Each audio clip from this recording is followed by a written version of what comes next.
Welcome everyone to Dissolving the Divide. This is Leslie Powers. Hello, Derek. It's really good to join up today, and we have a special guest, Ashley Vise. How are you, Derek? Oh, pretty good. Hope you're doing well. Leslie, Ashley, everyone out there in listener land, thank you so much for tuning in. Been looking forward to this one, and like some of our guests that we've had are literally just, mutual friends we've had on Facebook, and I've been mutual friends with you, Ashley, for a couple years now, and kind of like you posted some really provocative things. You have some really good wordplay. You're very conscious and conscientiously aware of, just like the bigger picture, in the micro to the macro cosmic scales, taking a lot of correspondence and all that. You've done the initiation with Sethikus as Leslie and I have, word up to Black Earth Productions. And you've had some profound awakenings, as you just mentioned to us, and we'd love to hear you share it with everyone else in a second. But yeah, I'm just like so honored and pleased to have you on. You had a great segment with Sethikus in recent months, and yeah, you have interesting healthcare background and just like esoteric implementation with the truth seeking that you've had, throughout your path work. And yeah, Ashley Vise, how you doing? You very much for having me. I'm glad to be here with y'all today. Yeah, really great to have you. I really love your background. You have this health background, working as a nurse, seeing all of these contradictions and having lots of insights over the last few years. It sounds like from that you left kind of the traditional healthcare role and are really venturing out into your own work. And I'm guessing that your spiritual awakening has had a profound impact on that as well. Maybe share a little bit about sort of your path and where you're at right now. So, my path has been I grew up in Arkansas and New Mexico, but we moved a lot. So, I never really got settled into the public school system or the indoctrination system, as I like to call it, because I moved so much and I ended up quitting school just after I finished ninth grade because I was just sick of it. And I had changed about 20 times by the time I got to that. So I never really fit in. I always felt like an outcast no matter where I was. So I ended up doing all of my high school real quick, through mail order, through a private school that sent me the books, and I got it done in 6 months, started college, and I was on a track, but I ended up starting a family. I got married when I was 19, and I was married for about 12 years. But the time came whenever I had to leave that situation. It was very unhealthy for me. I took my daughter, and but during that time, I was heavily involved in the church. I never missed. Thought I was doing the right thing to the best of my knowledge at that time. And about 2007, I had a spontaneous spiritual awakening that kind of shook the foundations of everything that I had been told. And at the time, I went to my spiritual leaders, and they basically told me to be quiet and that they didn't really have anything to offer me, that I probably shouldn't tell anybody, and I needed to put my head down and, um, you know, not seek that out because it could be demonic or something like that. And it was wrong to me. Everything that they said was wrong because it wasn't demonic. It was the most beautiful experience that is hard to even put into words. And it completely changed my view on reality and who I was and my understanding of the world in general, that it was not as it was being told to me. And it was much bigger and much more profound. And, in a way, I was able to see my higher self. And that experience lasted about 6 months. And at the time, I was going through a massive amount of turbulence at home. And during my spiritual awakening, I was actually able to see disease on people. And I was trying to find out an avenue to get out of my relationship and not end up working at fast food or something and be able to support my daughter. And it was nursing just fell into place. It just felt right from every angle. There was a school close. And so I started nursing. And about that time, I was in nursing school for about a year and a half, and I had to leave basically in the middle of nursing school with my daughter because the situation was so bad. And then I got sucked back into another system of indoctrination, not realizing, I'm just thinking that I'm going to do my best and learn everything I can so I can really help people and heal people. And, nursing is a double-edged sword. On one side, you are there to take care of somebody that needs you at that bedside. And then on the other side, you're shoving pharmaceuticals at them left and right every opportunity. So you're helping and hurting in the current Western medicine paradigm. I went directly into the ER. I was actually working in there as a student nurse tech before I even graduated. And so I went out of the boiler and into the frying pan, as they say. So I got to see a lot. I just still just like, no, I don't even want to remember some of that. Yeah. But I got to see all kinds of people from all walks of life. And I wouldn't trade that experience for anything.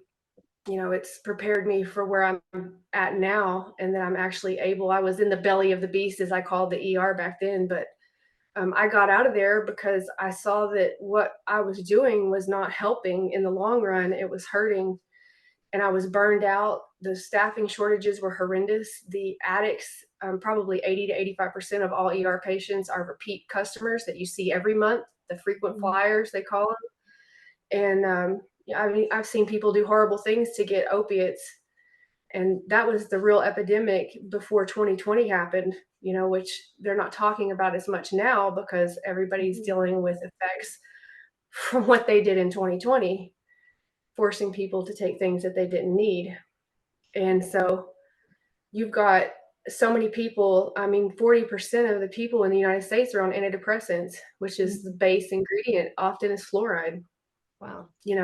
And you can't talk to people. So anyway, I have shifted my perspective into a more holistic care. I got out in 2017, and it has been nothing but an eye-opening journey ever since to what it truly is available out there for people to have better health and more control of their lives in a more positive way.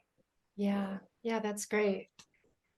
Yeah, pioneering really a new path for healing and healthcare. Yeah.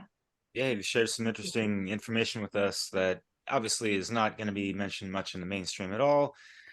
But yeah, as far as like just this path work that, we're all kind of on, like beyond just betterment and like having spiritual awakenings and this and that, for me, like I've had something of itself, and it almost like initiated some kind of youthing process. It's like just reversing all this decay that's kind of within us and all around us, even throughout all the toxicity and how all the elements around us seem to be polluted, unfortunately.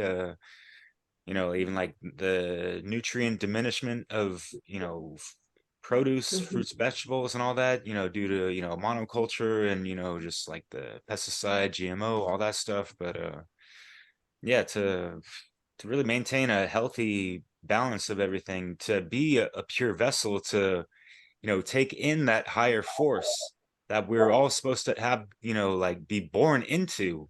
I mean, these are our birthrights, but they've been Yes. usurped, circumvented, and siphoned off, through, what we're going to get into today regarding, some of this, Metatronic reversal, false sacred geometry mechanics that have, just plagued not just humanity, but other systems throughout the galaxy since eons. Yeah. It's like Yes. Go ahead. No, you go ahead. I was just going to say, it's like there's a potential of our mind, body, spirit system that is not being activated, but that there's this potential for it. And maybe, the Western medicine, in a sense, is capping our potential. And I'm wondering if you might speak a little about that, how you see the differences. Absolutely.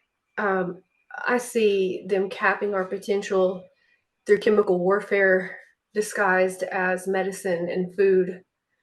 Fluoride was originally developed at Auschwitz. You think they were treating their teeth? I mean, This is in the majority of the water supply under the guise of dental care, which is the stupidest thing I think I've ever heard. So we're going to lower your IQ points somewhere between 15 and 30 points to help with cavities when we have natural remedies for that and have had for thousands of years. Silly things.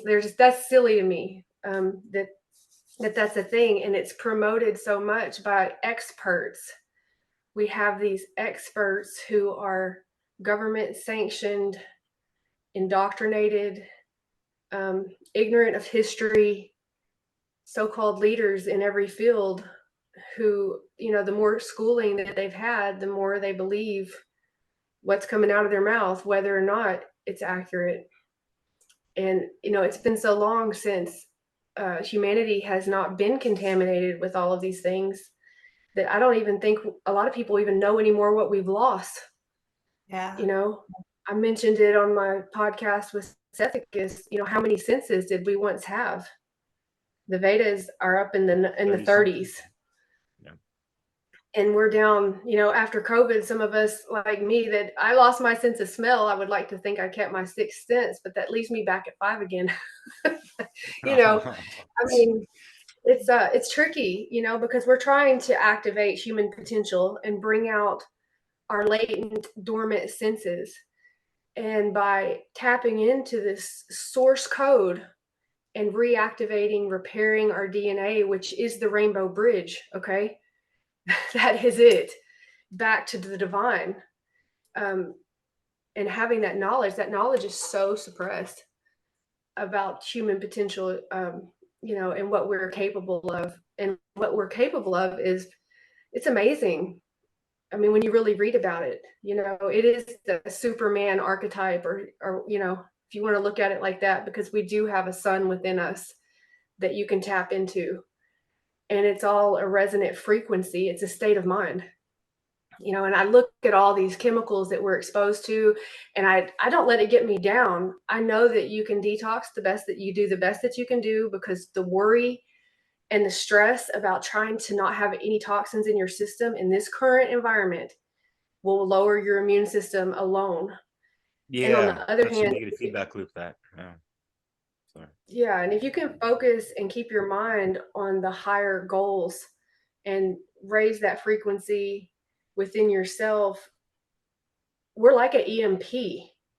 Okay. Whenever we get to a certain state, it deactivates the lower frequencies around us, which all that stuff is. What is It EMP? regenerates. Electromagnetic Like pulse, like whenever they say the sun might hit and knock out all the communications, everybody keeps talking about worrying that. We can do that too.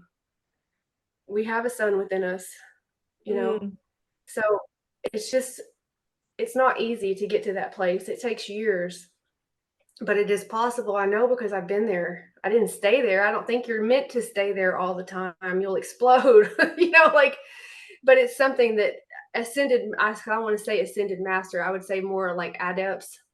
I think that's a better word, because I don't like to get into the ascended master, guru, new age, woo woo stuff, but people are adept in controlling the energy flow in their body. And in doing so, they're able to automatically deactivate a lot of that stuff that we're sitting here stressing over. We just do the best that we can. There are detox protocols out there. Having self-discipline to do them is part of life now. We're at war, and we need to recognize it as such. We're not just going to be able to do what we did when we were a kid, because everything's so contaminated to some degree. You have to use discretion on what you put into your body. Yes.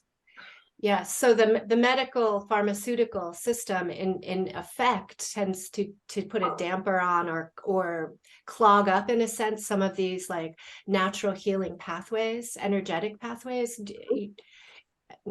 Could you expand on what you think is happening?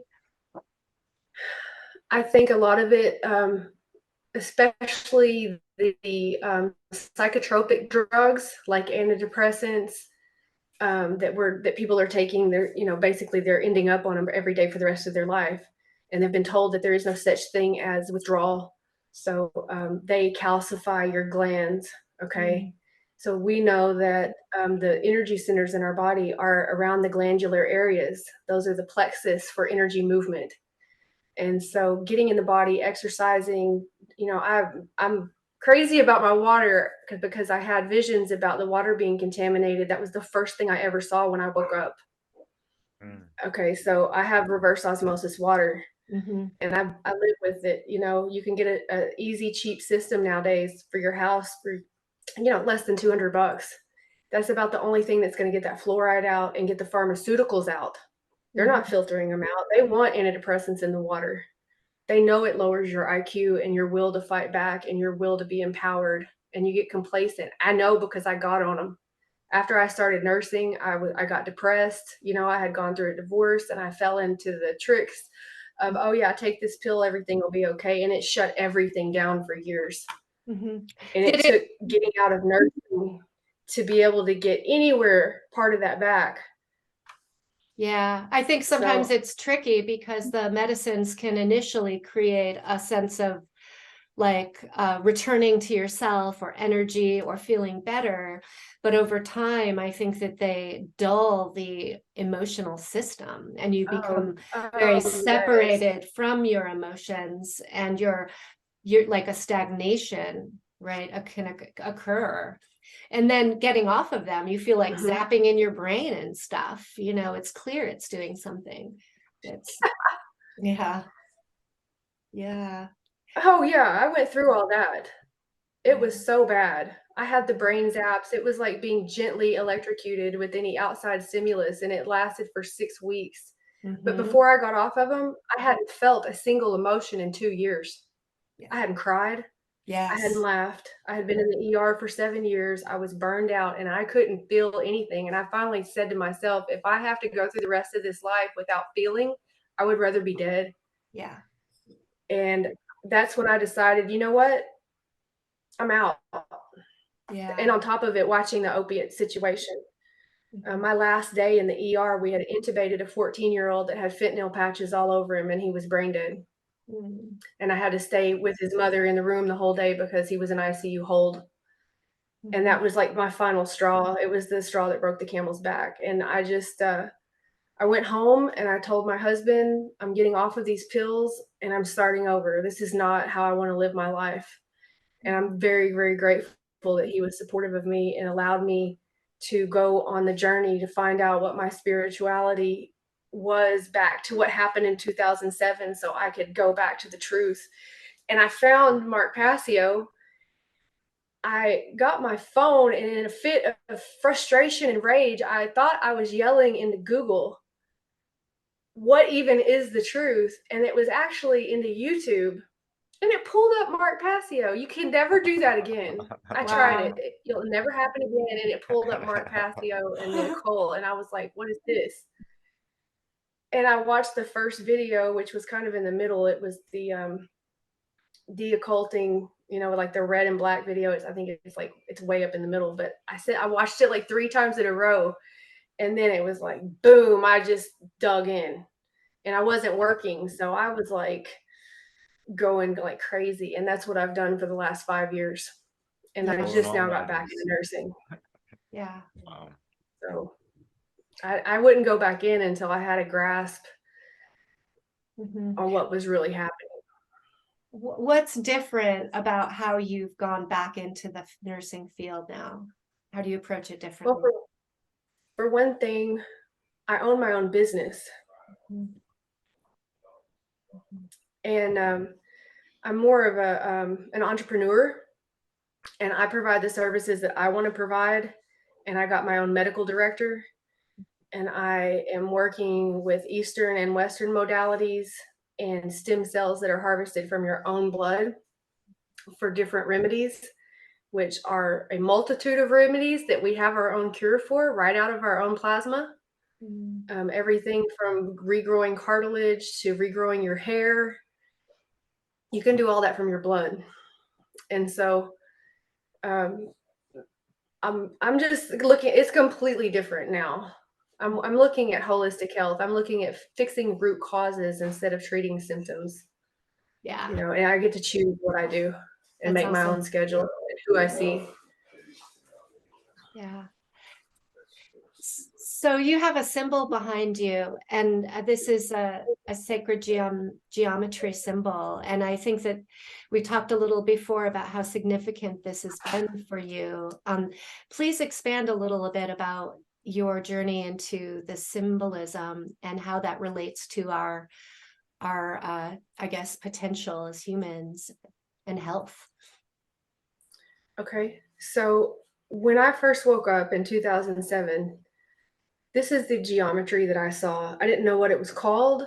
I didn't know how to even, go on an internet search or a keyword, but this would be the geometry I saw. This is the geometry of the soul, of your soul, which is your electromagnetic field, which is conscious and is the eternal record keeper since the beginning of, if there is a beginning, I don't know if there is a beginning.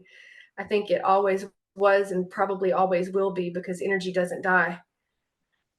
But to me, this is how I searched out for truth. I looked for this symbol, and it has accurately led me to truth and to people who understand this. It's the Taurus field around you. It's the source energy straight out of the heart. And it is the most sacred thing that I can relate as far as a geometric figure in this realm. Whenever I saw it, took years for me to find out what it was and what it meant. But to me, it is, it is holy. It's under the veil, behind the veil of this reality, that we all, you can go to books and find all kinds of geometry, but this one's not that common along my journey anyway. But this was where I was able to see answers to my questions, experience the knowing of my higher self, and to kind of transcend the lower nature. This is the geometry that was present for me around my visions, in and around it. So whenever I came across some arguments or people arguing back and forth and talking about, the Metatronic flower versus the flower of life, in my studies, I saw Metatron is literally called the angel of the veil. And I already knew that had to be a veil, because I had already experienced source in this geometry. And so it wasn't that I had found Kabbalah or the Metatronic flower or New Age. I never got into any of that. I just knew from my experience that this was source energy. It was a given for me. And, I also look at it like, I don't look at it like a dialectic. I look at it like, if we are a mirror of the cosmos and that geometry is of the veil, which it clearly says, then know that you're at the veil. You haven't made it all the way through yet. It's not that it's evil. Just know where you're at. Don't make it out to be the end of all ends. And there may be something even beyond this geometry, on my shoulder that I haven't reached yet, because I don't believe that we are able to even pull back all the layers in this current incarnation. There's no end to peeling the onion, but as far as what I've experienced, that's about as close to the heart source as you can get to the direct solar sun. And as I've seen it, it's an unfolding flower of life, where the other geometry is a lockdown closing. It closes in whenever it's moving. It's a lockdown. This one over here is an unfolding one that bursts over and over infinitely. So imagining it in motion, right? It's not a still thing. Right. No, it's never static. This is just, a 2D version of it. This is a total 3D. Mm-hmm. Yeah, completely like this, the Taurus field. And that Taurus field is even spinning. And mm-hmm. What I saw was on the outside of the Taurus field was the future. What was projected from your heart onto the wall of the Taurus field was the present, and everything contained herein was the past. And it was the vehicle for quantum being in this realm. The multidimensional spacecraft that's what your soul is. Mm-hmm. And it's not I guess you could compare it to the Merkaba, but I have heard adepts say that the Merkaba actually has weaknesses in it. whenever you're astral traveling, that if you don't know what you're doing, you can actually have openings in it. With this is not so much the case if you are an adept that knows how to utilize it for travel, for astral travel, or into other dimensions. My best way it's hard to put words with Yeah, it. Just words are inadequate in so many ways. No, it's really helpful. Thank you, and clear.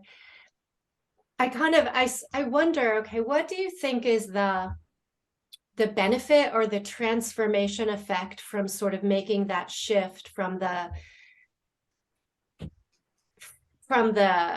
I guess flower of life that we usually see to this toroidal field image? Like what is to be gained? You talked about one is a locking down into what, and then why expand into this next layer? Well, one is it's levels of consciousness as I see it. Mm-hmm. So with the outer shell, if you're on the outer shell of something, you haven't seen to the depth of it. It's just like if you see my skin on this body, this is not the totality of me. It is a part of me. But if you want to see the multidimensional self, which this is also described in vortex mathematics. So when you do activate, it spins very fast. Like, and your human potential at that time activates your DNA, your extrasensory perceptions that you don't even know you have. At the time when it happened to me, I was able to pick up an object and see the history of it from its conception and what would happen after that time, like until the end of its existence. Like if I picked up a coin, I could see who touched. These are other senses that you don't even know you have. That's why we are so, like right now we're blind. I feel like Helen Keller after this experience, because I'm like, I don't know what decision to make. So I have to, that's why it's so important to follow your gut nowadays. There's so much when you activate, and that's when the soul force activates. If you can activate it with this other geometry, I don't know. I've never experienced that. I just can go off of what I've experienced. And, at the time people said I was crazy, but then, I would tell them the history of an object and it was right, and it would freak them out. So that they made people uncomfortable. I could hear what people were thinking, but it was also like having every radio station on at one time. It was sensory overload too, when you're not used to it. Much like you would say a blind person who got sight, all of a sudden they would be like, whoa, what is all this? That's how I felt. It was a lot. Have you been able to sort of master and manage that, like driving the car of all those new sensory perceptions? So whenever it happened, it lasted about 6 months. Mm-hmm. And then it slowly kind of faded out, and I've had bursts ever since. I don't know what caused it to happen to begin with. So that is my question of all questions. Like, why did this happen now? Some people have said that there were energies, like galactic energies. I don't know about that. Maybe there seemed to be a lot of other people that woke up at that time. I know I was living a very clean lifestyle. I was running all the time. I was eating food from my garden. I was eating meat that we had done ourselves that wasn't bought at the store. I was drinking spring water. I was in meditation and prayer a lot. I don't know if it was just like the perfect circumstances where everything just kind of turned on or what. But now I have more dreams. I don't have like waking visions. I have a lot more dreams. So I'll have symbolic things come to me while I'm sleeping right before I wake up. And I think it's a little bit better that way because, like I said, if you have that high level of energy all the time, it's just like running too much electricity through a circuit. I was pretty run down by the end of it because I was so tired. Yeah. I wasn't sleeping. I was away. I was having the visions at night and then having to get up and do everything else during the day. So I was getting run down. Yeah. I've heard of various people having like really profound and intense sort of awakening experiences that it can be scary, and confusing. Yeah. So I think it's good for When it people first started, I slapped myself so hard. I was trying to wake up out of it. I thought I was dreaming. I was like, what are you doing? Yeah. What Is this real? But it was. And then you meet other people who are balanced people that have made huge contributions to the world, that have had similar experiences. And that's very, it helped. It helped me not think I was crazy. It was like a Yeah. spiritual crisis, it Yeah, really for sure. is. Do you have advice for people who may be going through something like that and don't know what to make of it? Absolutely. There's some beautiful online networks now that have helped me get around people that love you, that listen to you. Find that there are spiritual crisis guidelines that you can that you, not guidelines but guides, that you can find. I think through resonance, once you're at that higher level, you're kind of automatically drawn to some people that are at that higher level. Be careful of the new age. Don't believe everything you hear. Follow your heart. Guard your heart. Don't get caught up in megalomania, because you're like, woo, I have all these senses now. I'm better than everybody around me. A lot of people will get caught up. I've seen it where people have activated and they're still in some of the overlay religions, and then they think that they're Jesus or whatever. Right. That's not it either, guys. It should bring a level of power under control with humility. I like that. Power under control with humility. Because you're overwhelmed with the magnificence of the beauty of it, but you're not turning into God today, okay? I think it's important to understand that, and go slow. You don't get overwhelmed with it. Have balance. That's key to everything. Whenever that Taurus field does spin, if it is out of balance in any area, off you go. You'll crash. Yeah. Which is the same with the Merkaba issue. And this is part of the Metatronic reversal, where people are distorted in that, where they don't have the right degrees on either axis or both or whatever. And so they're not spinning in the right direction. They don't have full control, even if they might think they do or whatever. This is just might be going off of just hearsay. I've never been there and done that, but this is just things that I've read upon and just like gleaned off of stuff. So yeah, like what you said about the whole Metatron, and even like a Wikipedia definition, mentions how it refers to the angel of the veil, right? The veil. That's right. And what can be another word or term for veil? Like an overlay. Yes. And this is what we're kind of everyone's operating off of. Right? So it's all this limited stuff, limited consciousness, limited awareness, limited abilities. And just for me as well, the thing that really drove my whole truth seeking and want to be activated more is the fact that, like just going through the historicity of human beings up into the present, and who am I? Like, why am I only have 10% usage of my brain? Why am I only operating off of like 2-strand DNA when there's all this like quote unquote junk DNA? What were the ancestors running off of and all this stuff, So, and then what happened? What, caused the whole like system crash within our own, biological systems, right? I think that there's a lot of divide I see in those systems. Yeah, you had a bit of awakening with this geometry too, Derek, right? Do you want to share about that, and share about the significance that you're seeing here beyond what you just said? I didn't really have any kind of awakenings through geometry, and I didn't have like visuals like you did, Ashley, which is like awesome.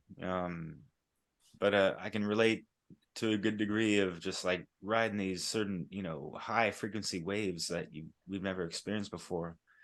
And then it kind of slowly fades away, and we're like, what the hell is going on, And I think, a lot of it has to do with diet, lifestyle, just going through the Hermetica, mentalism. What is our state of mind? What are we going through on a day-to-day basis? And how is that accumulating through, just certain phases and going through the seasons? And I think there were certain alignments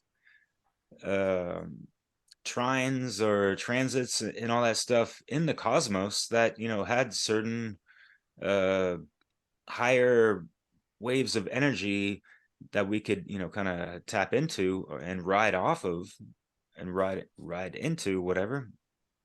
But I felt like going back to your question, Leslie, as I mentioned in a video I did about this whole stuff, I felt like some of this sacred geometry stuff, like I was like so woo-wooed by it, and like kind of getting like almost like blissed out about it, and then kind of feeling like energy being siphoned out of me about it, kind of in a sense. And you know, with these closed looped systems, which is kind of what the Metatronic flower of life looks like, as opposed to the eternal lotus of life. I mean, there's such a vast difference. I mean, I don't know what's behind me. It's just, I just call it like a mandala. It looks like a big ass peacock thing, but 360 degrees. I don't know about the geometry of that. I don't know if it follows pi, golden ratio, Fibonacci, or as if one does the research, you could also call it the fib of no chi, because it's actually parasitic by nature. I like that.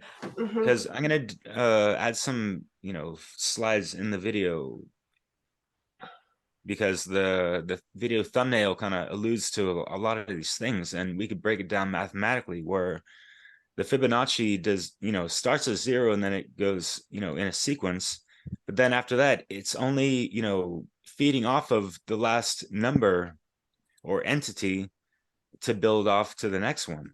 So, you know, it broke off from the cosmic egg, the sacred womb, the divine feminine. It's not integrated through in and throughout like it is on the other side with the eternal, you know, flower life, lotus life, or you know, that has that, you know, self-perpetuated life force energy that's just emanating through it, like that, you know, center sun within ourselves, right? As beating in the center of our chests. So Anything you interesting. have to say about that, Ashley? I do. I think that this geometry of, you know, the one on my shoulder is the feminine, and I think that the other geometry is a masculine aspect.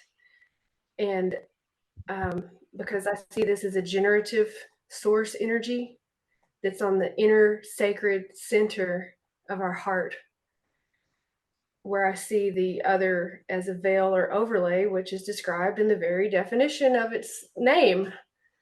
You know, when all else fails, go to the etymology. It's right there. You know, the name Metatron. You ever heard anything that came from the natural world that ended in tron? You show it to me. Can you share You a know, little more about Metatron and where?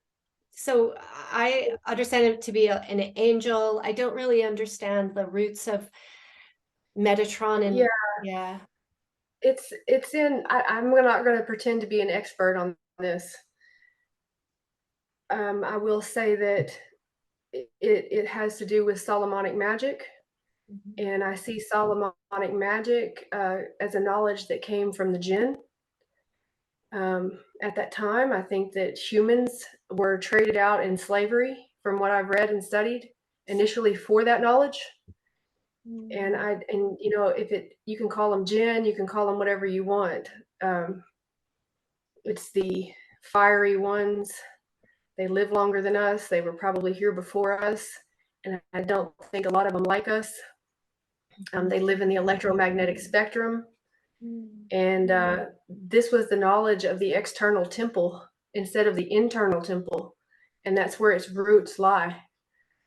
So you can take that with whatever you want, but it didn't come from source. It came from external control mechanisms that still exist today, whose home base is probably like in Dubai or something. They do love the desert. So Fascinating. that's how I see the whole thing. You know, I'm not ever going to pretend to be an expert on Solomonic magic or the Kabbalah. I've just read into the history of it. A lot of Islamic scholars I've read that from the 1300s talking about the history of the jinn. I've got some of those books that I can share and give links for. It's very interesting stories, and they're not long or hard to read. You know, it's plainly stated, you know, by these people telling these stories. And many have covered, you know, the history of the djinn or the genie, or Pierre Sabak is one of my favorites that talks about this.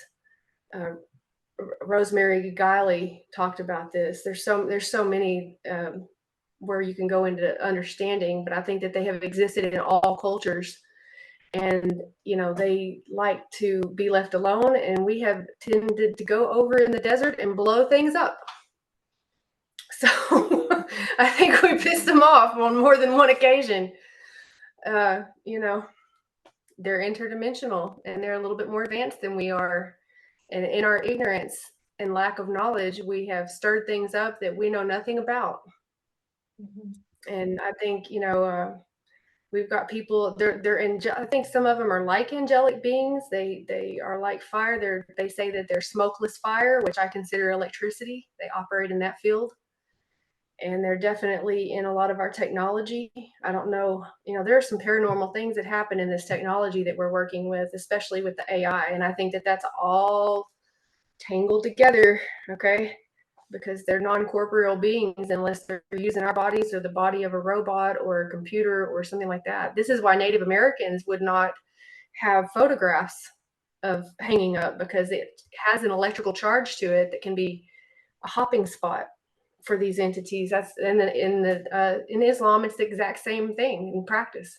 They don't hang pictures of their family. It's almost like Harry Potter, where they had the portraits on the wall that would talk and be like portals, right? It is exactly that. That's a direct occult science reference, you know. So there's a lot of little things like that that are interwoven into all of our media if you have the eyes to see it. So, you know, the like flower, the flower of life, like the typical imagery, like mostly in the New Age, you know, world, it's really popular to have, you know, the flower of life and these different geometries. Are you thinking that these are the limited images? And if so, then if somebody tattoos them on their body or wears those symbols, what is the impact of that, the effect of that? I think it has a lot to do with intention. I'm really big on intention. You know, I don't see somebody that's just getting something that because they thought it was pretty, it's going to destroy their life. Are hypersigils real? Oh yeah. They set an intention behind them. That's how magic is done, as I understand it. I'm not seeing anybody that's going to be cursed because they got some tattoo in some bar, you know, outside of a bar when they were 19 or something. I mean, they may not like that geometry, but that geometry it's more than just New Age. It has been engraved in stone around the world. This is ancient stuff. You know, we have the perception that it's new. It's just these are also related to images that are seen in the brain as phosphenes in the mind, like, you know, the prisoner cinema. So you can see some of this stuff, and it has to do with which layer of the brain is activating, and that's going to be a more outer layer that you're activating those phosphenes in, where this geometry here is going to be more towards the inner core, and that's where the sacred center is. Okay, getting back to the core aspect of self. And if we're a mirror of the cosmos, you want to go to the most holy, the sacred place, where, because you're further away from the distortions if you're looking for truth. And if your third eye's open, you're a map of the cosmos. Go within to find the universe. You want to go to the centermost place, which is closest to the real truth. And I think what's popping in my head is that it also is going to connect you to source, like outside of yourself, yes. Right? As opposed to maybe trapping you. Is that part of the difference? It's a cul-de-sac is how I see it. It's not so much a trap. I mean, it can be a trap if you get stuck there and you believe that that's all that there is. But I personally believe that nearly everything is conscious. Every organ in your body is conscious. Every rock and every stone has a vibration and a frequency to it and a story to tell if you're able to see. And so if you get stuck in your mind, that's where it is. It's a trap in the mind. If you get stuck and believe that that is the ultimate all end of all, Right. then yeah, that's where you'll be. Yeah, good point. Derek, any thoughts? Yeah, that's always why we always got to be really open-minded, open-hearted, and this and that. Yet, keeping firm with, discernment and, steady firm within pillars of enlightenment and, eternal axioms, principles of truth, and all that good stuff. And solid foundation that we can stand on, and that we can, spread that, fertile soil for others to stand on as well, because that is the equal level playing ground that every single soul in creation can stand upon and be united with. And that's like, it's not some geometrical form about it or this and that, because I like how George Kavasilis said it, is that, like, within the whole totality of creation, the first inception, well, was it a number or a figure, or like, we have tools and instruments to measure things out, and yes, mathematics is one of them, and we can visualize certain things to create these geometrical patterns and all that stuff. And think about cymatics and measuring that, and all these things, and the frequencies and sound, tones, vibration, like frequency, hertz, what, all that stuff. But yeah, unfortunately, some of these harmonics have been distorted, and we can kind of, it is evident in our blood and with other life forms, like the classic nautilus shell. It has the Fibonacci spiral sequence and this and that. But yeah, of course, like, these, Sigurd geometry, it's just been embedded in nature, within creation, yet it's still kind of an overlay from the original formula of, just like the organic creation codes, if you will, natural law, even cosmic law, right? So I think, it's like And in the the realization, water's been tainted with all this for eons. Mhm. Sorry. yes, and I'm sorry to interrupt you. No, please. I also know that the geometry that's related to the Metatronic flower is also weaponized. A lot of that is the form within it is the Kabbalistic tree of life. And, as I've studied it, a lot of that magic has been booby trapped in a bad way to harvest energy. The poles have been shifted with the masculine and feminine. And if that is not evident in our modern reality right now, I don't know what is. You see it everywhere. The poles are shifted, okay, with the masculine and the feminine in every way. And, all magic is real. It's setting intentions and putting action behind it. And that's what has been done. And, maybe around the early 1900s, whenever all these books were written, somebody had some pretty bad intentions, and it is evident, and they have self-hexed themselves and just their whole situation. It's pretty sad, really, because people get into that thinking that it's a true path, and yeah, they'll see results from it and not understand full consequences at the same time in the long run. It's not, they're not even trying to do it, but they're practicing things with inverted poles. What do you think those consequences start to be? Because people may not connect the consequences to that cause. And so could people look out for to see like these negative consequences? Inversions, and we're here now. Okay, we've got, I'm sorry if I didn't mean to cut you off. I think there's a delay on your video, but when you look around in the world today and the drastic, rapid change that has occurred in society, but it's been gradual. It's been going on for a very long time. But more so, I mean, it's really ramped up, since 2001.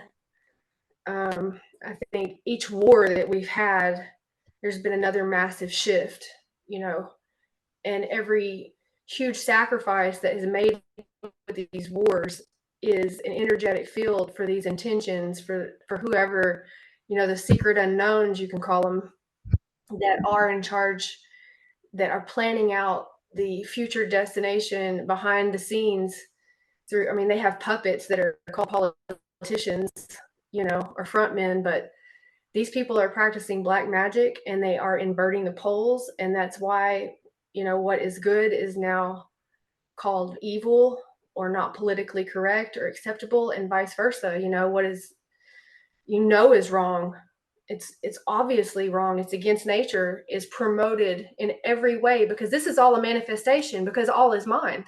Okay, so this is just the effects. We're looking at the plane of effects, so there had to be intentions of things going backwards. And if we know that all reality is being altered, I personally feel that things like CERN, you know, it's just a giant womb. They took the technology of the womb and they have made it into a technological field, and who even knows what that gate's opening up. Wow. But I'm looking around and I'm looking in the microscope, okay? Because from the micro to the macro, you look at some of what was given in the needlecraft and you can kind of guess what is in the field now. So it doesn't take a genius. All you have to do, you can look at any part of the field and examine the whole. That's the beauty of knowing hermetic science, you know? So Do you want to expand? Do you want to expand sure, any specifically? Yeah. I think there's a parasitic force here. It's been viewed by scientists all over the world. They have been silenced, but, you know, I don't know what you want to call it. Some people call it Cthulhu or Mother Hydra's babies or whatever, but there is something that is a parasitic force that has invaded this realm that is making people sick. And the level of deception, I mean, these people are literally telling you that this is going to heal you, and it's another inversion. Like, we have to have these needle crafts to be able to survive. And it's lie on top of lie on top of lie. It is the root of disease. If we go at the rate that we're going now, childhood disability and autism is going to be near 100% in the next 20 years if we don't get a grip and get aware real quick. Okay? I mean, something's got to give. I mean, how many vaccines? I mean, they've exponentially gone up. I mean, what is it, 73 vaccines now for the average child by the time they hit 9th grade?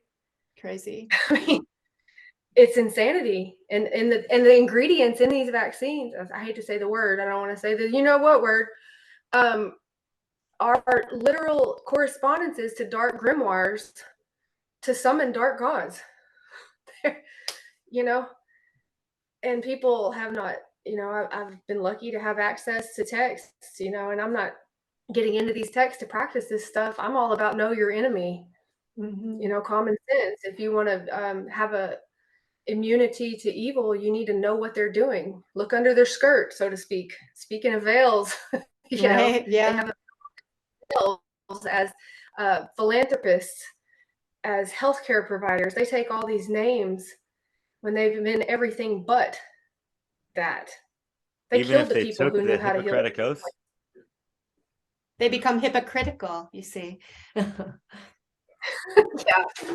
Yeah. I mean, Yeah. I've looked at that. I mean, there's been so many violations to oaths and to standards of care. Even it's profound.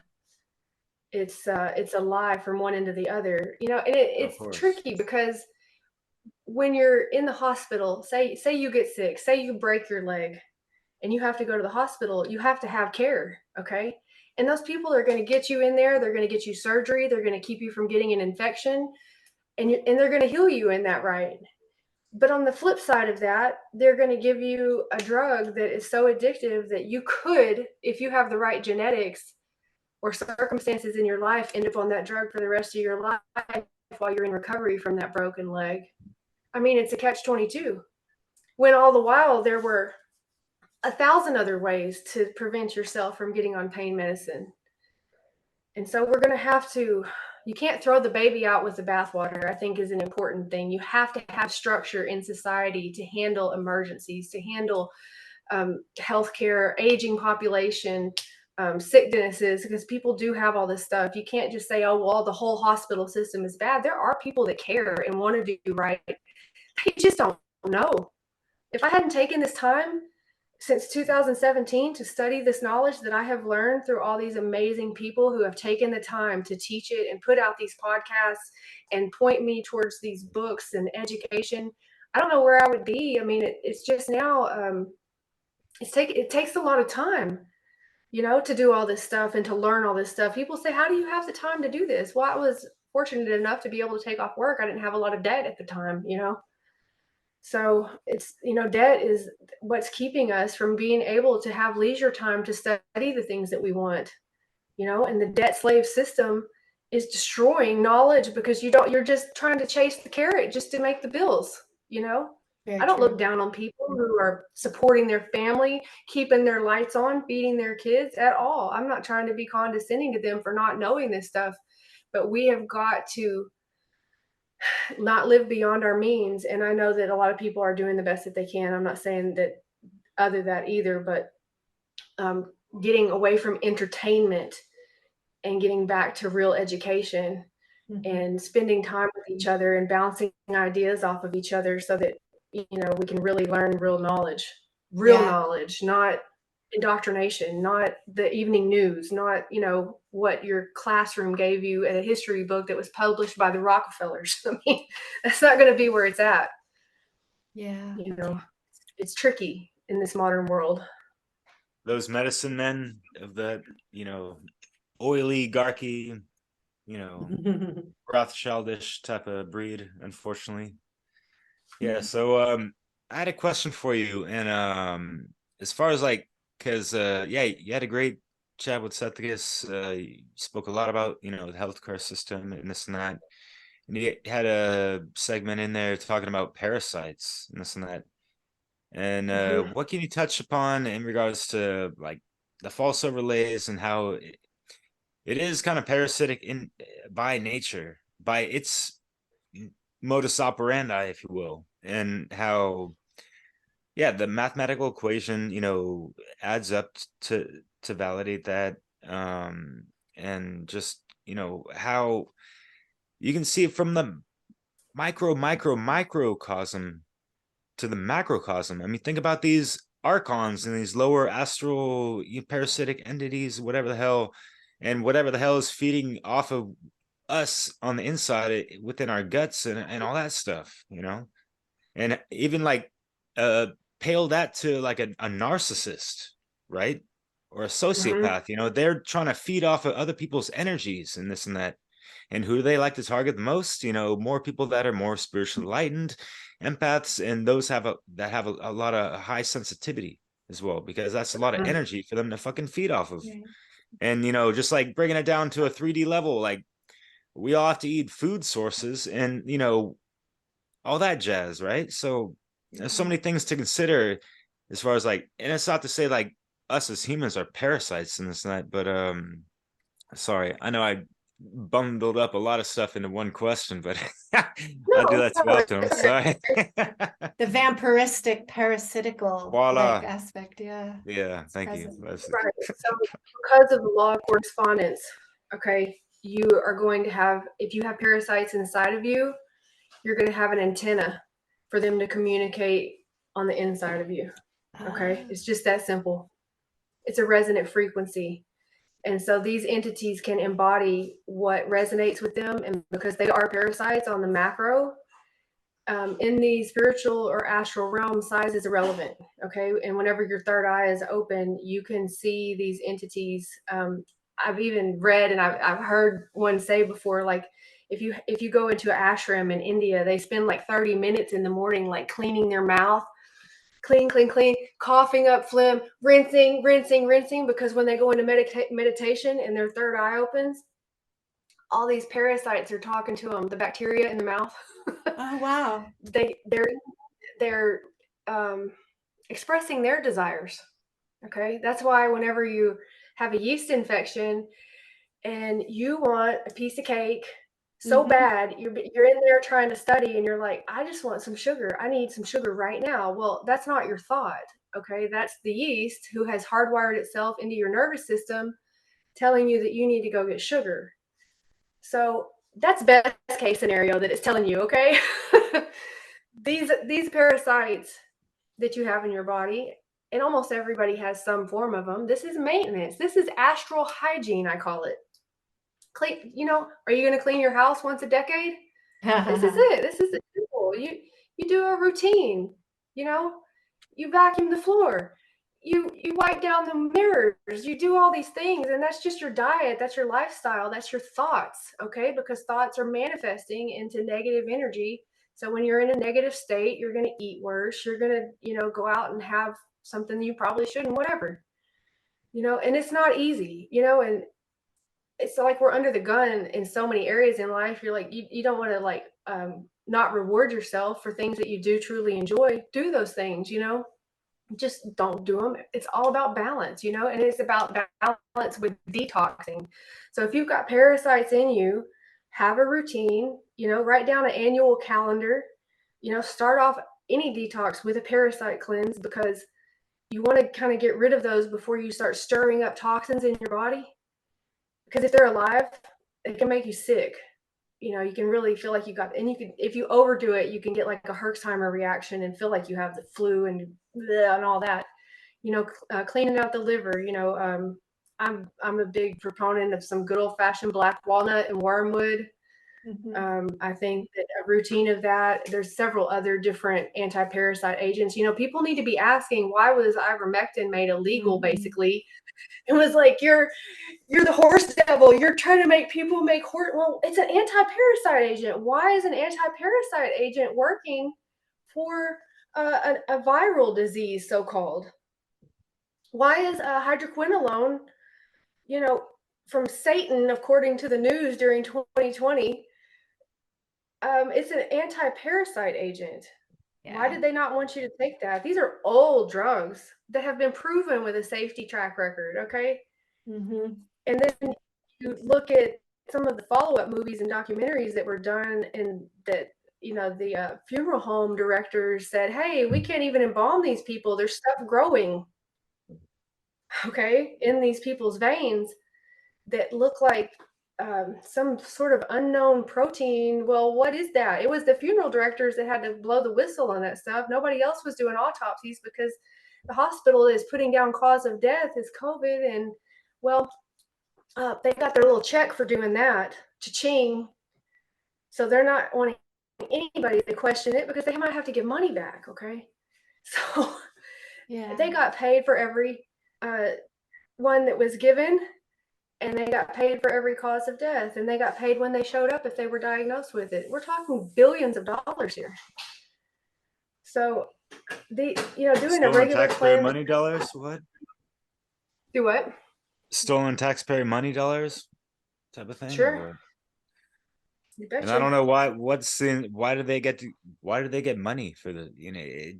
It's weird. But anyways, like yeah. So Leslie, any what kind of questions you got going on? Well, Ashley, if you wanted to finish that, train of thought. Sorry, I don't know if I cut you off or not. I hope I didn't. Okay. You have a question, I'm here. Well, I guess I want to, you already started answering one of the questions, which was about your recommendations, right, for people to maintain their, I guess, purity and against sort of all these toxins and intrusions. And you talk a lot about the detox and the parasite cleanse, and anything more that you would like to share that you could guide people on. I can just share what has worked for me. I'm a big fan of methylene blue. Methylene blue has been around since about 1890. It's also an anti-parasite agent that was used for malaria. There are hundreds and hundreds of studies on PubMed about this if you want to read about it. It repairs DNA. It increases your IQ. The list goes on about mitochondrial function being increased. Yeah, I mean, it brings back energy. It makes your thoughts clearer, gets rid of parasites, increases serotonin and dopamine production.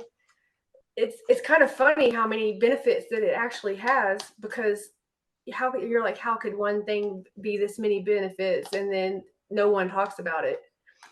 But I'm real fond of methylene blue. I use it alternatively. What is it? Um, Does it come in what form? it's a dye. It's Oh, a what? dye. It's a blue dye. So you're going to want to drink that one with a straw so you don't have the Smurf teeth. you know, I get it from thearcanum.io. It's on there. It's somebody that's in network that makes it, that does real alchemy. And it's really reasonably priced from anywhere else that you would get it. I've used Sethikus' nectar of Athanasia. It's good stuff. I feel that it causes brainwave coherence during meditative states. And I think that it's also an anti-infective.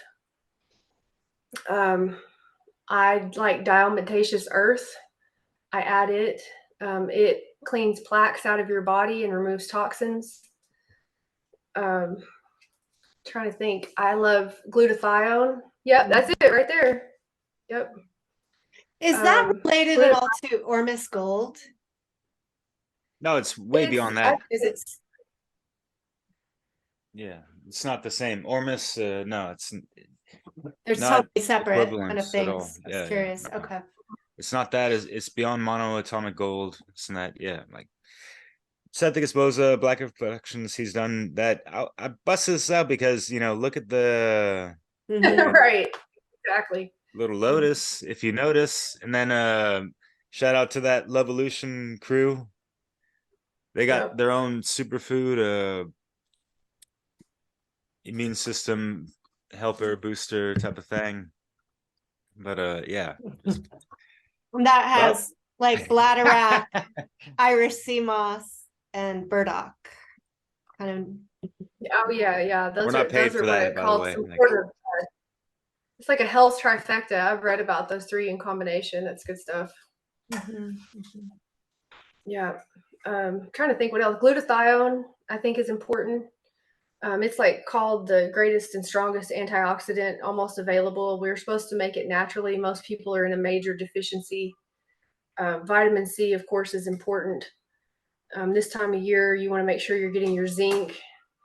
Staying away from foods that aren't, I try as much as I can afford it to do organic. Everybody's budget is different. You have to basically be wealthy to do all organic now. If you're just, a pleb, like, I don't know about you, but I try to, but it's, tedious because of the glycophosphate, so staying away from that because it's neurotoxic. NAC is another great one. Liver detox, Chanca Pedra, I believe it's called, the stone buster to help get rid of the gallstones is a great, because I'm all about preventing any of that, because you don't want to get rid of your gallbladder. It's actually there to produce enzymes that break down all fats and oils in your body. And modern medicine loves to just rip it out and charge you $30,000, and then you still have pain, and now you can't digest fats. So. Yeah, right. It's also decalcifies, right? It's part of a and that seems like an important thing as well, right? Yep. Yeah. Absolutely.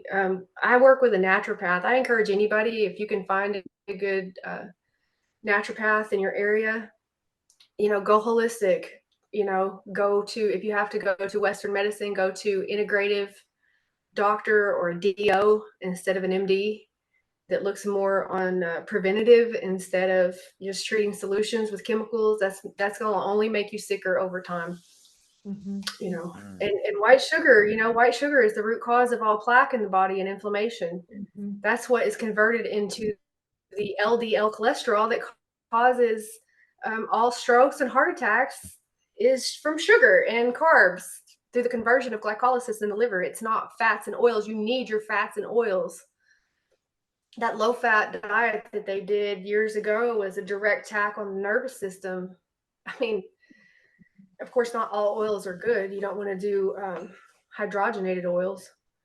But like MCT oil, which is medium chain triglycerides, is actually going to attach to plaques in the body and pull them out.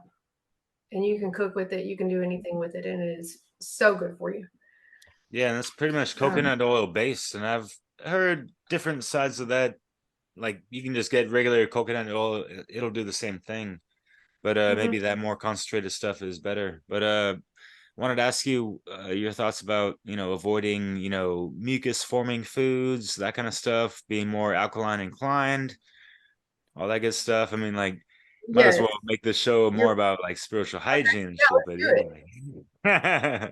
Yeah, so yeah, your Loving it though. acidotic state, when you take your blood levels to a pH over 7.45, which is considered acidotic, is going to be brought on by your red sauces, your fried foods, your processed foods, alcohol, stress, cigarettes, anything that promotes carbon dioxide retention.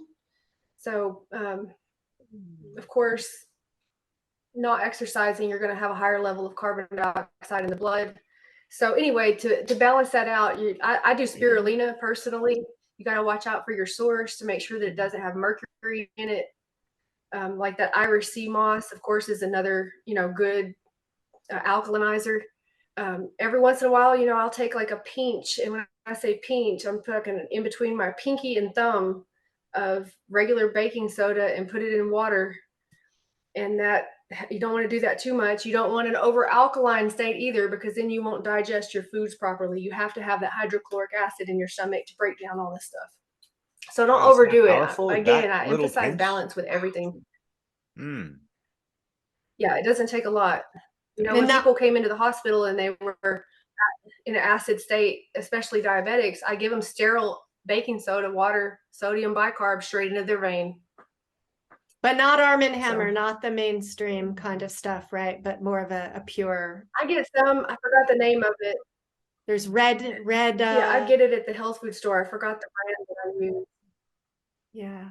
Were you talking about Red Mill? Red Mill is what I was thinking of. Yeah. Yeah, I think they got bought out by a bigger corporation, unfortunately. Yeah, but right. Really? Arm & Hammer is not a good way to go. They're the way they get the stuff. It's overly refined. Apparently, it's mixed in with possible aluminum type of things. And I'm not talking about the metallic type of aluminum. Think about like the alum, like that alternative deodorant type of crystal rock thing, whatever. Oh, that's bad. They like the Tibetan stone. That's not a good healthy thing. Is that what you're talking about? Not Tibetan stone. I'm just talking about like aluminum. Like the natural whatever. Like not to digress, but anyway. Yeah, I know a little detail in the weed. So I gotta ask a question because I'm kind of scratching my head. What's the biggest divide, regarding what we've kind of covered today, in a sense? Because we covered like there's the I'm almost like still the experiencing. Go for it. Like in healthcare, I'm still experiencing as I've gotten right back into healthcare. Just from my perspective, this is everybody's got something different. I'm running into a huge amount of healthcare workers that received the needlecraft that are still defending it and are oblivious to the actual current studies that are coming out because they're still stuck in the paradigm of that they were indoctrinated into, and they're not researching anything outside of the journal articles, which are all bought and paid for. And they're very defensive because it's kind of hard to tell somebody that these, that these had things in them that could actually be transmissible on an HIV backbone. Fauci was there for it in the 80s, and he was here for it this time. And there is clinical data that's stating that these changes to the DNA and these viral replicants that have been embedded are sexually transmissible. And how do you tell somebody that? I mean, in a normal day before 2020, back in the other world that existed, you could have HIV for 10 years before it would show up on a test. That's an immunoassay test because it's intracellular fluid. And so you have to look at this very delicately. Telling somebody this can instantly put you as an enemy combatant in normal conversation, I've found. And they look at you like you are the conspiracy theorist moron at the table who doesn't know any better. I've had people say, I have a son who's a PhD that works in biomed, and he said that they're just fine. Okay, what do you say? You know, I mean, I've read multiple studies by doctors all over the world and independent researchers, and I mean, people who were silenced and ridiculed and harassed before this were some of the most respected molecular biologists and RNA scientists in the world, and those people are silenced. So it's tricky to bring up conversation about anything that's real, because I'm still working next to a pharmacy that's got the sign to come get it right now. Yeah, I know. I think about, in Mark Passio's work about the methods of mind control, and obfuscation and compartmentalization are these tools that I see all over. So that's happening in the medical world, where they're compartmentalizing knowledge, they're obfuscating knowledge, and then they're using the ridicule and the other, another mind control technique of like dismissing and ridiculing people for exploring even or considering things outside of the school book, pseudo, sort of scientism conclusions. Yeah, and the information is hidden. This is, these research articles by these scientists, you have to find them on Substack. You have to go, I use personally, I have a VPN, but I use the Tor browser for my search engine. It's so much slower that I don't actually use it to run the search, but I'll copy and paste it into Firefox, because I mean, any of these search engines that you're using on Chrome, just Google or DuckDuckGo, of course, is now just as bad as Google as far as tracking and everything, but they're useless. Yeah, they'll give you 5 pages over and over for 1 million pages. But you can go on Tor and find a lot of this stuff. But people aren't doing that. The average Joe that's walking around out there, that's still working in the medical field, that is handling their business and their way of practicing medicine from nursing school is, sorry, I've got a friend here that was trying to control my laptop. They're looking at the American Association of Medicine. They're looking at, journal articles that are being published by the paperwork that is being sent to the ER, sent to their doctor's office. They don't know where else to look. So teaching people how to research has been one of my biggest tools, to show them, hey, go to LibGen, check out LibGen and type in what your field of interest is and find 100 books on this. It's not just me. Having access, and archive.org has even been shrinking, compared to what it used to be. Wayback Machine is dissolving. It's almost like I liken it to the nothing on the Never Ending Story, eroding the real and being replaced with AI generated documents. And that is horrifying. It's like Fahrenheit 451, where the books are just slowly being burned and evaporated. I keep waiting for my computer to say, Mrs. Montag, Mrs. Montag, Yeah. And then you don't really have sources. Yeah. You don't have sources for the material in the AI generated knowledge, and it could be skewed heavily, right, by people putting deliberately wrong information into that system, right? So it's intense. Yeah. So you're starting to share, I think, some really important information about how people can access information. And I thought we could follow up with you if you have any other references, specific authors, speakers, podcasters, books that you think you would recommend to people. Okay, so if you want to get into the metaphysics and etymology, I think it's hard to beat Pierre Sabak. He is an etymological scholar that covers everything from Japanese to Arabic, Greek, Latin, I don't even know all the languages he covers. Mhm. Languages that no longer exist that we would all love to know and have etymology dictionaries to, so that you can see how language is manipulated to control us and has been transformed to, you know, basically we need to know what we're saying. We need to know what these words mean that we're saying, because words matter. Um, for medical, you can get almost any medical textbook that you want information about something on libgyn.rs. Get in there and find, go towards your passion. If you want to know about a specific topic, take that time, get your textbook. You can put these in PDF documents and keyword search any medical textbook.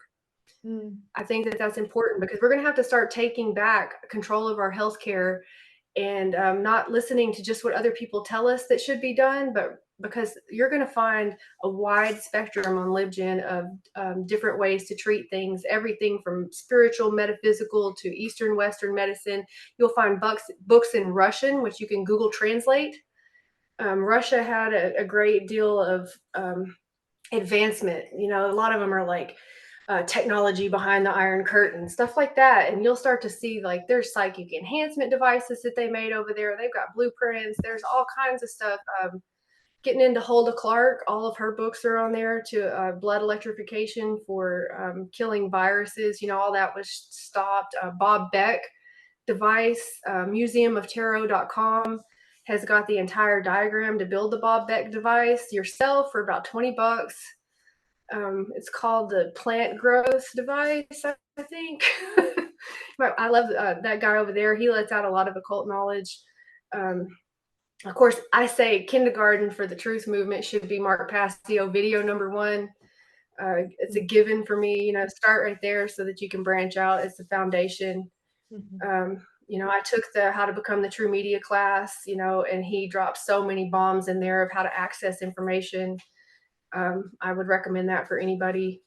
I think that understanding astrology, and I know that to somebody that doesn't understand astrology, you think, well, give me a break. That's the last thing I need is divination right now. I'm sick. Okay. That for practicality, you need to know the elemental forces within yourself, because you're trying to bring those into balance. We're often sick because we've gotten out of balance. The Chinese view is earth, air, fire, water. Okay. So learning your template, and getting an understanding on what you're made of alchemically, so that you can balance that out. It goes right into Ayurveda. There's, I'm trying to think, Ayurveda. I don't know that I have a good source. There's tons of books on it, and I know a lot of people don't want just a giant textbook. It makes them feel overwhelmed, but I'm sure that you can find an Ayurvedic practitioner in your area. I think it's important because it covers diet and a lot of herbs, and getting to know the herbs in your area for foraging. Find a local herbalist. You're going to find everything you need, usually in your area. Okay, like that's the way this universe kind of works in its balance of opposites. Is that if you're low on vitamin C, you're going to find a pine tree in your front yard. It's a weird synchronicity, but I found it to be true in my own personal life. Usually what you need is right around you. You don't have to look far. We're not having to be triangulated.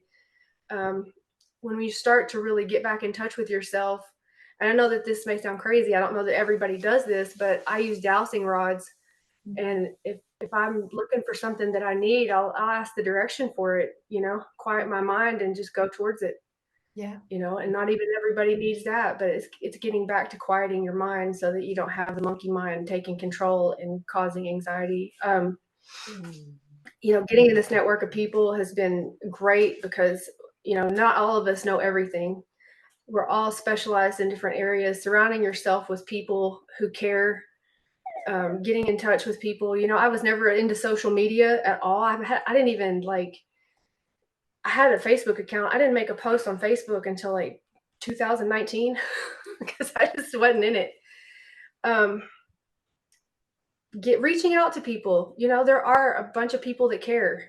They really do. And they're trying to help. They're making podcasts right now, that want to get the knowledge out and show you how to find ways. I also, for mental health, I think that if you have real mental health, like bipolar, schizophrenia, that kind of stuff. That's a very tricky subject, but I think Jerry Marzinski, Manufacturing Sanity, I think is his YouTube channel. He addresses the spiritual aspect of voices. I think that, who else do I listen to? Gosh, I've got so many people that I have listened to over the years. And you know, I might not agree with everybody. Like I take out what I feel is important for me, what I resonate with. We're not going to agree with everybody, but a lot of people have really something special to share that is meaningful for you at that time, you know. And what's the odds of me screaming at my phone one day and getting Mark Passio when I've never even heard of him?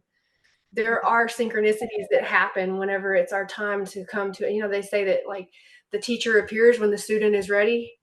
When you're ready to learn, you'll find that people come out of the woodwork all of a sudden and you're like, where before it was a closed door, you know? Yeah, I think attuning to that intuition, right, and observing the synchronicities and is really a part of it. It was a big part of my growth. Yeah. Yes. Yeah. I completely agree. It's this, all this knowledge, like as I've incorporated it back into my home and family, it has healed the relationship with my daughter. It has healed my mind in so many ways, you know, and got me out of that feeling of guilt, like I was, you know, the forever sinner condemned to hell or whatever, you know, that I grew up in, because that is what I grew up in. You know, I was raised by people who were Pentecostal preachers, you know, like my grandmother, she was a missionary in the Pentecostal Assembly of God. You know, that was super intense. I went to Assembly of God school for years. Mm-hmm. Yeah. Yeah. Lots of deprogramming, right? That's what most of it was. Like Mark said, you need to get your grammar, you know, I had to get my grammar on, but before I could do that, it was like, hold on, we got to clean the house first here for wrong think. Yeah. You know, ideas that I had come to believe was true that had nothing to do with truth, that were indoctrination.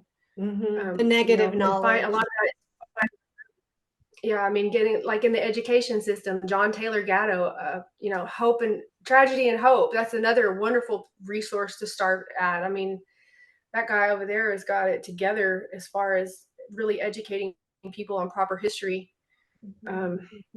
Getting libraries, you know, I got the Black Earth Library, I got the Art Drive, you know, and getting in LibGen, getting on archive.org, and you can search, you get on the Tor browser and search esoteric libraries, and you'd be shocked what comes up, and you can get them for almost nothing, you know, and realize that a lot of those books have overlays in them, but all of them have some underpinning truth. So don't get caught in the religion from whenever, because everybody had an agenda with their little religion.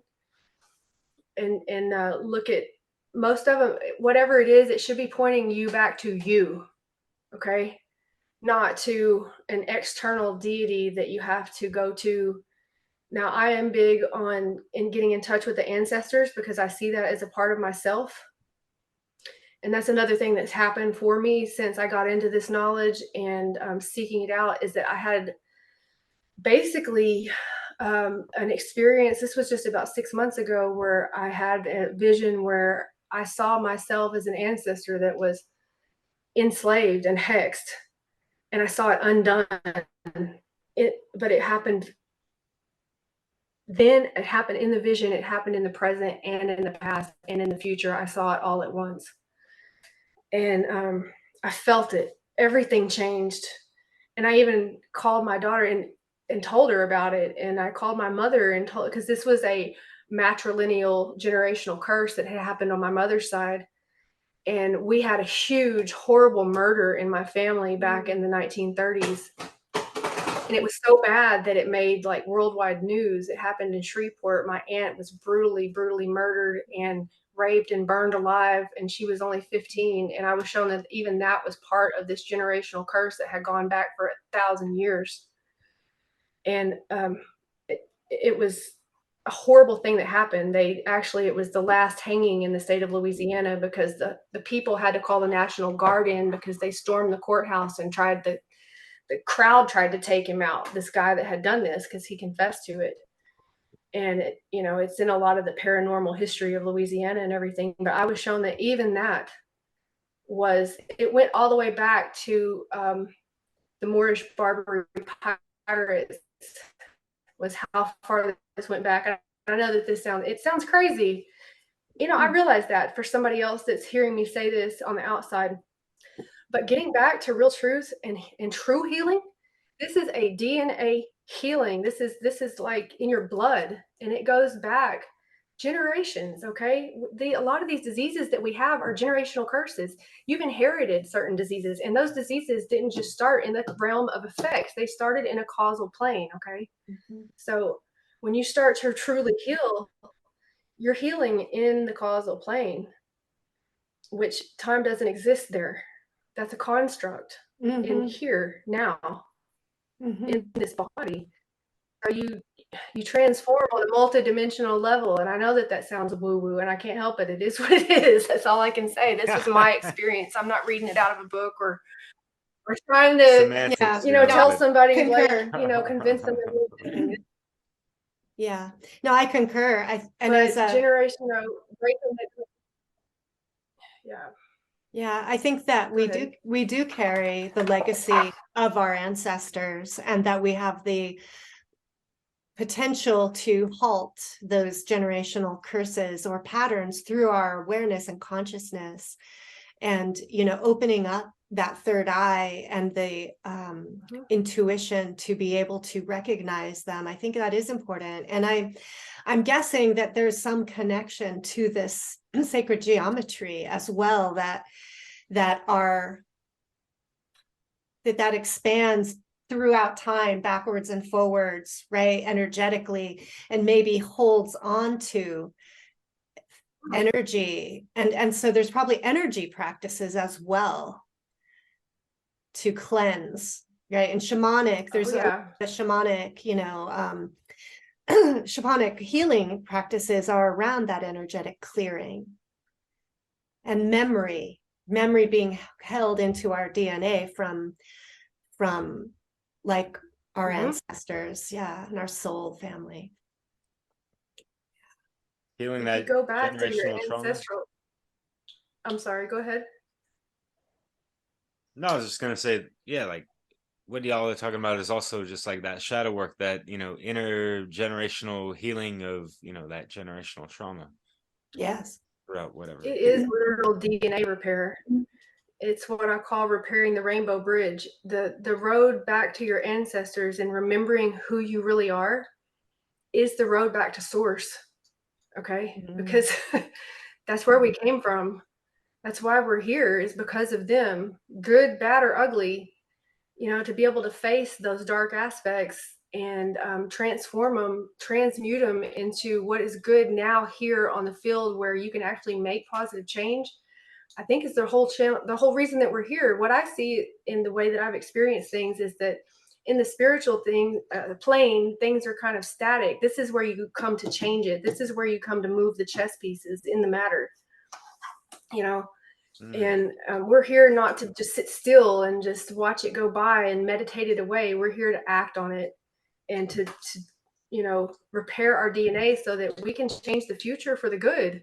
How else are we going to, what else are we here for if we're not, making the world a better place around us? And, we each have a purpose. It may not be for every single person to be in a podcast or every single person to be in healthcare or whatever. We all have a true purpose. I have no doubt about that. But whatever your passion is, and lining that up with your true purpose, you can move mountains, and having a little, I've been pissed. I've gotten so angry at what I saw in the ER, and doctors mocking people and belittling them, making them feel less than because they question things, ridiculing them. It made me sprout horns. Like, how dare you? These people are trusting you with their lives, and you're making a buck off of them and making them feel like a moron. They're running off of so many programs, though, so. Yeah, sure, whatever. It still pisses me off. Yeah, I know. I feel you, though. That's real talk, man. Yeah. Yeah. I think we have. Whenever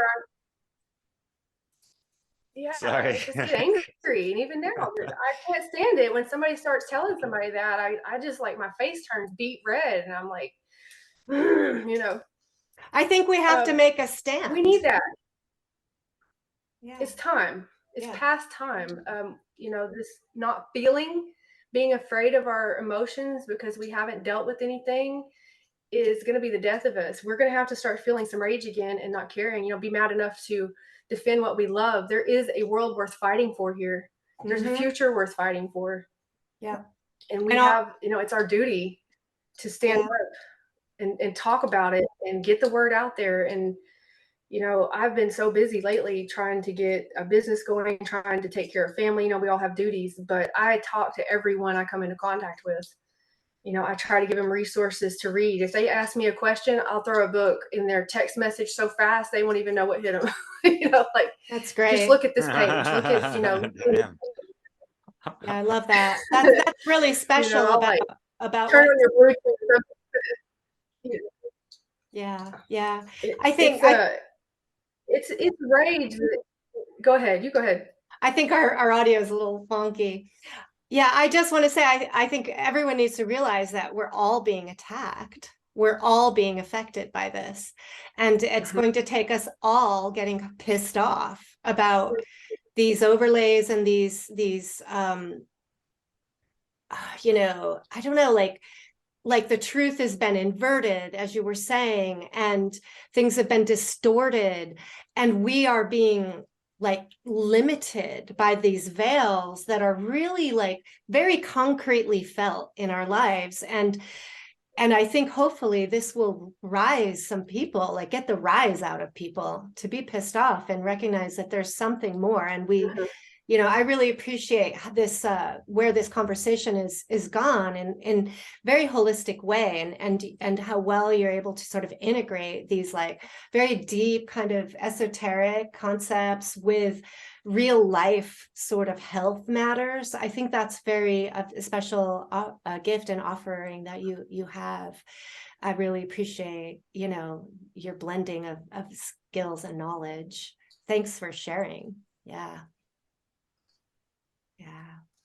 Yeah, Thank you very much. I believe that you've got to be practical for any of this to be meaningful. If you can't implement it on the ground level, what good is it? You know.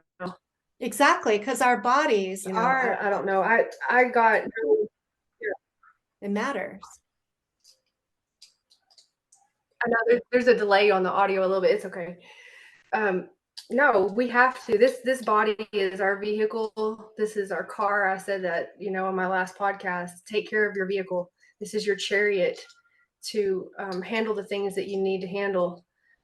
You know, I can't express enough to find a good team of people around you, be it whatever type of modality of healing that you're drawn to, is often the one you need the most, whether it's acupuncture, naturopathic, Ayurvedic, massage, time alone. Time alone is a huge commodity these days. They want a screen in your face at every moment of every day. Turn your TV off.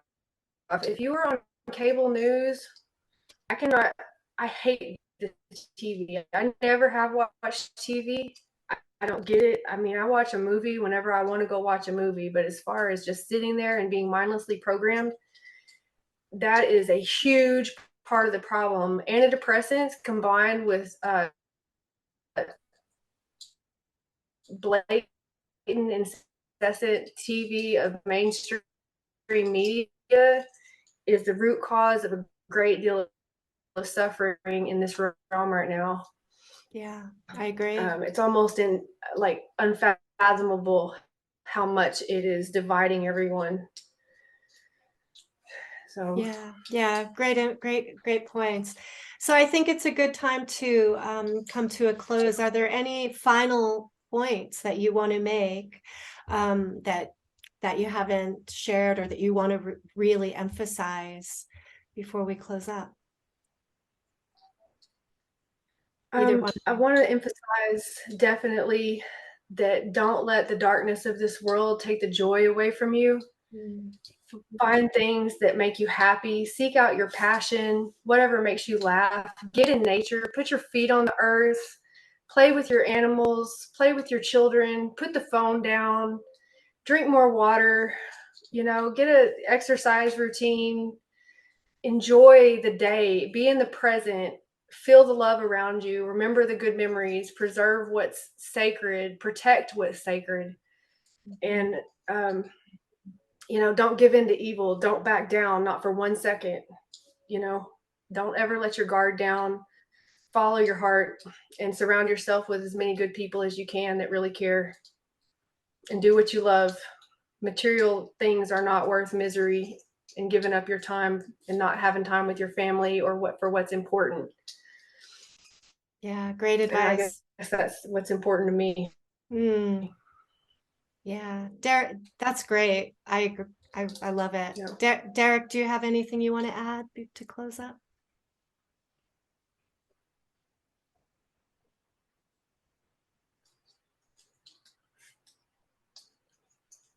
Oops, mute. I hear you. Sorry. Yeah. Thank you so much, both of you and everyone that's The been mic. listening this whole time. Yeah, Ashley, I really appreciate everything you got to offer to the table. Obviously, we can do like 5 podcasts, with you about a lot of stuff. That'd be awesome. Yeah, I guess yeah, the key points to take away is balance, discernment, be very mindful of negative ego attachments to things, and whether it be your profession, especially with people that have had to go through like 10 years of medical school to do what they do, and then they're going to argue with you because of blah blah blah, because they're sticking to the protocol, which is not necessarily under the Hippocratic oath of things. But anyways, there is a triangulation that is quite the strangulation upon the I Magi nation, and people need to be mindful of that as well. So anyways. Yeah. And I'll just add, I think that it's really important for people to find their organic template, like their individual self, right? And their connection to source, true source, right? Not stay small, and cultivate and maintain that, really. And doing the detox too, because we're being assaulted by so many toxins and parasites. So important. Yeah, so this has been a great conversation. I agree, it'd be lovely to talk again someday. There's lots of topics. And thank you so much, Ashley, for joining us. Love what you have to offer. And please share I really enjoyed talking to you both. Great. Yeah, share your website, any places people could find you. Right now, I just have a website for my medical aesthetics. I do all natural medical aesthetics with stem cells from the body. I will be adding another whole section to that webpage. It's AI with Ashley. It's for my name of my business is Aesthetic Infusions. So aiwithashley.com. You can reach me there. And I also have a Facebook page, but my links are on that webpage. And I will be adding information about the Morph device, which is an electroacupuncture device that goes on the ear for resolution of withdrawal symptoms from opiates. It's the latest technology for non-pharmacologic treatment for opiate withdrawal. If you're wanting to say goodbye to those and haven't found a way because the withdrawals are so bad, there are alternatives. And if I don't know how, I'm connected with some amazing doctors who are actually trying to cause real change that have a lot of solutions, that have been working with some amazing people. So I will definitely lead you in the right direction to the best of my ability if you reach out to me. So, feel free to do that. My email is on that page at aestheticinfusions@gmail.com. And I would love to hear from anybody because I'm all about networking right now. We have to build a parallel society of people that are for real cures, solutions, treatments that are outside of the current protocols, like you were saying, Derek. Those protocols are not necessarily what's in your best interest. They're what's good for business. So, you know, we are going to have to network. It's going to take an army of people who know the truth to really truly heal. And it's going to be on a multi-dimensional level, not just physical or not just spiritual. It's going to be all of it. So feel free to reach out. I love to hear from people, and I check my email pretty regular, and I do consults as well.